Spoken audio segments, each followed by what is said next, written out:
시제품 제작을 위해 3D 프린팅 업체와 상담을 하다 보면 SLS, SLA, FDM 등 낯선 용어들이 많이 등장하게 됩니다. 이때 내가 얼마나 3D 프린팅에 대해 알고 있느냐에 따라서 많은 것이 달라집니다. 만약 여러분들이 3D 프린팅 원리와 출력 방식, 소재 등에 대해 잘 알고 계신다면 질문할 수 있는 범위도 더 넓어지게 되고 괜찮은 업체를 고를 확률이 높아지겠죠?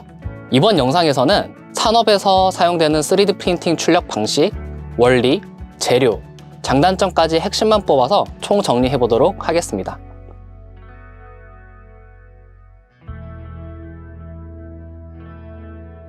안녕하세요. 한양 3D 팩토리 이세윤 팀장입니다. 오늘의 주제는 3D 프린팅 핵심 정리입니다. 다양한 3D 프린팅 방식이 있지만 그 중에서 산업에서 가장 보편적으로 사용되는 SLS, SLA, FDM에 대해 얘기해 보려고 합니다. 오늘 설명한 내용을 기반으로 다음 영상에서는 시제품 제작 목적별로 적합한 3D 프린팅 출력 방식을 추천하도록 하겠습니다. SLA와 SLS는 용어가 헷갈릴 수 있으니 SL 레진, SLS 파우더라고 구분을 하겠습니다. 지금부터 시작해 볼까요? 먼저 3D 프린팅이 무엇인지 알아보겠습니다.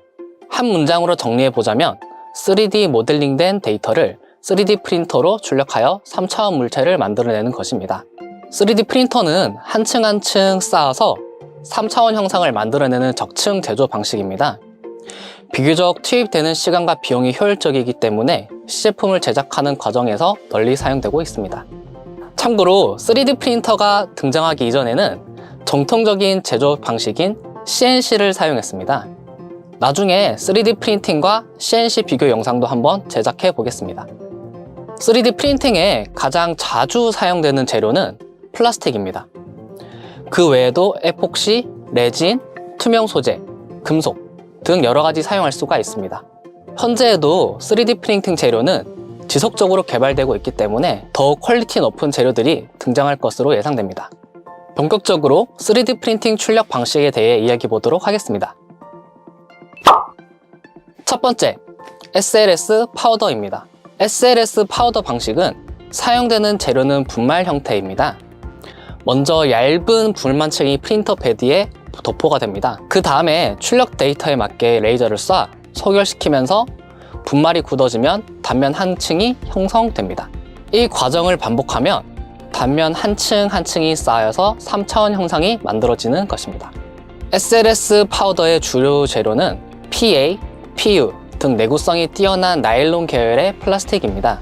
나일론은 견고하고 유연한 소재이기 때문에 형상이 복잡하고 조립이 필요한 출력물에 적합합니다. 나일론 이외에도 금속, 모래, 점토 등 여러 가지 재료가 있습니다. SLS 파우더의 장점은 정밀도와 내열성, 내구성이 뛰어나 바로 실제 제품으로 사용할 수가 있습니다. 또한 출력 속도가 빠르기 때문에 다품종 소량 생산이 가능합니다. 그 외에도 별도의 지지대, 즉 서포터가 필요 없다는 점과 프린터 한 대에서 여러 색을 혼합하여 출력하는 기술이 상용화되었다는 점도 장점이라 할 수 있겠습니다. 이러한 장점들 덕분에 SLS 파우더는 자동차, 기계, 선박 분야에서 활용되고 있습니다. 단점은 비교적 비용이 비싸다는 것과 출력 이후에는 표면이 까슬까슬해 후처리를 해줘야 표면 품질이 좋아진다는 점입니다. 두 번째, SLA 레진입니다. SLS 파우더 방식에 사용된 재료가 분말이라면 SLA 레진 방식에 사용된 재료는 액체 상태입니다. 커다란 수조에 가득 들어있는 액상 상태의 레진을 UV 레이저로 굳혀서 한 층씩 단면을 생성해 나가게 됩니다.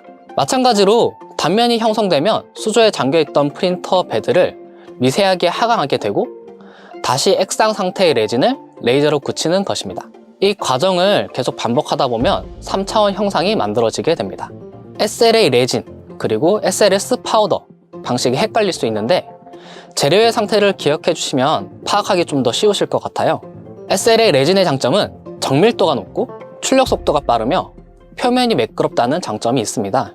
이런 장점 때문에 SLA 레진은 의료기기와 가전 등에 다양하게 사용되고 있습니다. SLA 레진의 단점은 비교적 내열성과 내구성이 좋지 못하다는 건데요. SLA 레진의 재료는 크게 일반 레진과 투명 레진 두 가지로 나뉘게 됩니다. 일반 레진은 아이보리 색상으로 가장 많이 사용되고 있고요. 필요에 따라 이제 도색을 하실 수 있습니다. 투명 레진은 반투명하게 출력이 되는데 후처리를 통해서 아크릴처럼 완전 투명하게 제작이 가능합니다. 세 번째, FDM입니다. FDM은 고체 기반의 재료에 열을 가해 녹인 뒤 노즐로 겹겹이 쌓아 올리는 방식인데요. 쉽게 표현하자면 도자기를 만들듯 찰흙을 한 층 한 층 쌓아 올리는 방식이라고 보시면 됩니다. 가장 대중화된 프린트 방식으로 가정이나 학교에서 많이 사용되고 있습니다. FDM의 장점은 장비 재료와 가격이 저렴하고 재료 종류와 색상이 다양하다는 것입니다. 기본적인 플라스틱 소재들 뿐만 아니라 초콜릿처럼 먹을 수 있는 재료, 나무 등 다양한 소재들이 있습니다. 단점은 출력 속도가 느리고 정밀도가 낮아요. 그리고 출력물의 단층이 잘 보이기 때문에 표면 품질이 좋지 않습니다. 그래서 FDM 출력물 같은 경우 사람이 직접 후가공을 해줘야 하고요. FDM에서 많이 사용되고 있는 재료로는 PLA, ABS, TPU가 있습니다. ABS를 설명드리자면 합성 소재로 수축이 심하지만 PLA보다 가볍고 아세톤 훈증이 가능하기 때문에 후가공이 비교적 편리합니다. PLA는 옥수수 전분인 친환경 소재로 수축이 적고 ABS에 비해 무게가 나가는 편이며 후처리를 위한 아세톤 훈증이 불가능합니다. 따라서 PLA는 후처리로 사포질을 열심히 해줘야 되겠습니다. TPU는 유연성과 신축성이 있는 소재로 만져보시면 말랑말랑하고 잘 휘어지게 됩니다. FDM 소재 중에 내열성이 우수하고 내마모성이 좋습니다. 이런 특성들 때문에 TPU는 핸드폰 케이스에 많이 사용되고 있습니다.